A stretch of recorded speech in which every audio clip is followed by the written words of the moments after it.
Welcome. Today we're talking about the I-601A waiver and how to prove extreme hardship in 2025. If you're undocumented or overstayed your visa, you might feel stuck, unsure how to fix your status. But the I-601A waiver gives many families a chance to stay together legally. The key is proving that your U.S. citizen or green card holding spouse or parent would suffer extreme hardship if you couldn't return. So what is the I-601A waiver? It's a special permission that lets certain undocumented immigrants apply for forgiveness for unlawful presence before they leave the U.S. for their green card interview. That way, they don't trigger the 3 or 10-year ban that normally kicks in when they leave the country. But this waiver only applies to unlawful presence. It won't fix criminal records, fraud, or other immigration violations. And it only works if you have a qualifying relative, meaning a U.S. citizen or lawful permanent resident spouse or parent. Children do not count as qualifying relatives for this waiver. Now let's go over who can apply in 2025. You must be in the U.S. physically. You must be at least 17 years old. You must have an approved visa petition, like an I-130 or I-140. You must be inadmissible only due to unlawful presence. And you must be willing to leave the U.S. for a consular interview. You cannot apply if you are in removal proceedings, unless they've been closed or dismissed. You also can't apply if you have a final order of removal or other grounds of inadmissibility beyond unlawful presence. Let's talk about what extreme hardship really means. Extreme hardship is not the same as emotional pain, stress, or missing someone. That's considered normal. To qualify, you need to show serious consequences. Emotional, medical, financial, educational, or related to country conditions abroad.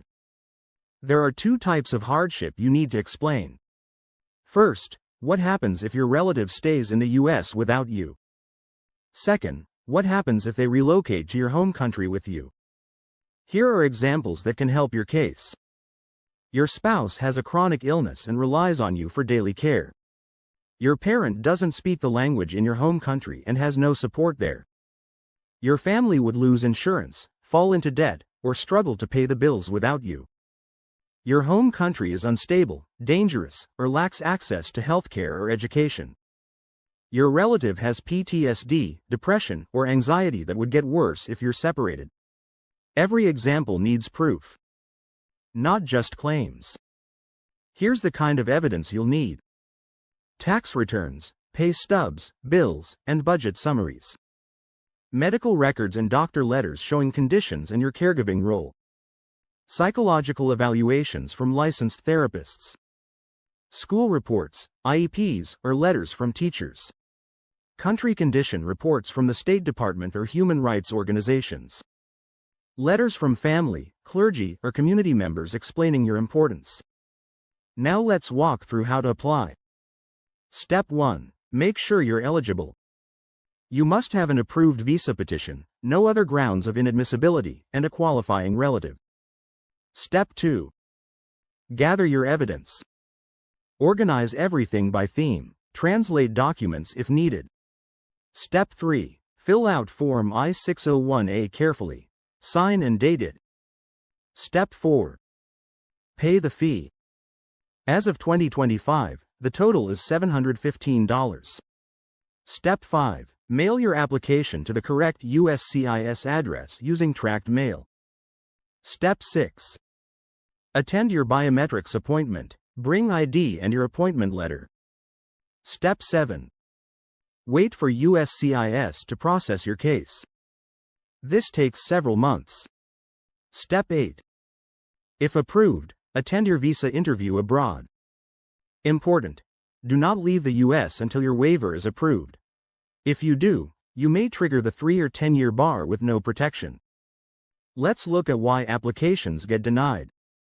1. Weak or vague hardship letters. You must be specific, detailed, and backed by evidence. 2. Missing or inconsistent documents. Always double-check everything. 3. No qualifying relative. Children do not count. 4. Other inadmissibility issues. This waiver won't help with fraud or criminal history. 5. Past immigration violations. Be honest. If you're unsure, talk to a lawyer. To strengthen your case, here are some tips. Be specific. Don't just say your spouse will be sad. Explain how life would change in detail. Use professional evaluations. Mental health records and doctor letters carry weight. Organize your evidence with labels, a table of contents, and a cover letter. Get legal help if your case is complex. A lawyer can help avoid mistakes. And don't forget the relocation argument. USCIS wants to know why your relative can't just move abroad with you. After approval, your case goes to the National Visa Center. You'll schedule your visa interview abroad. Bring your approval notice and required documents. If approved, you'll enter the U.S. as a permanent resident. Your green card will be mailed to your address. This process is not easy, but it's possible. The I-601A waiver has helped thousands of families stay together legally. With the right preparation, strong evidence, and a clear hardship story, it can work for you too.